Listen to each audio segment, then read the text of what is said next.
I've always dreaded my birthday. Every year, on that day, I had to kneel before my mother's grave for an entire day. Mom died from an amniotic fluid embolism the very day she gave birth to me. From then on, I became the family's culprit. Dad hated me. My grandparents never gave me a kind look.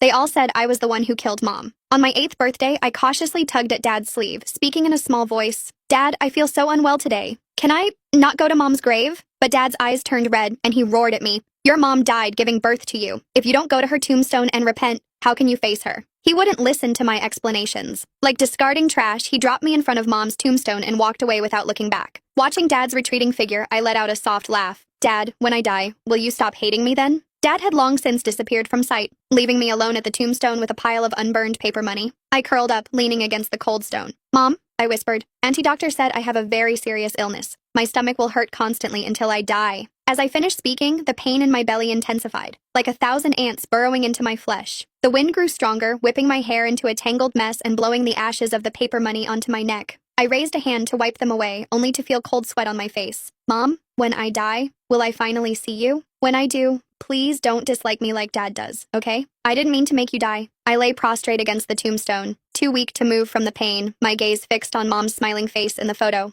Suddenly, I remembered what my grandparents used to say. They said Dad and Mom were childhood sweethearts, growing up together, always inseparable. Later, they grew up, naturally married, and lived very happily. Grandma even said Mom was the smartest and prettiest girl on the whole street. She could sing, dance, and paint, and Dad always doted on her like a little princess. Grandma also mentioned that, as I was nearing birth, Dad was ecstatic every single day. He bought tiny clothes and toys for me in advance, telling everyone he met that he was going to be a father. But everything changed on the day I was born. Dad never got to see Mom deliver me safely. Instead, he received news from the doctor. The doctor said Mom didn't survive an amniotic fluid embolism. Dad, who had been eagerly anticipating my arrival, instantly turned red-eyed upon hearing the news. He went wild, trying to rush into the delivery room to strangle me. It took several doctors to hold him back and save me. From that day on, I became his enemy, the murderer who killed Mom. The sky slowly darkened, and the snow fell heavier, like goose feathers drifting everywhere. I suddenly remembered Grandma mentioning on Mom's death anniversary that it was also a day of heavy snowfall when Mom left, a cold that made everyone shiver. The searing pain in my stomach, which had been agonizing moments ago, slowly lessened as the snowflakes drifted down. I braced myself against the tombstone and slowly sat up, gazing towards the direction of home. These past years, Dad hadn't fared well either.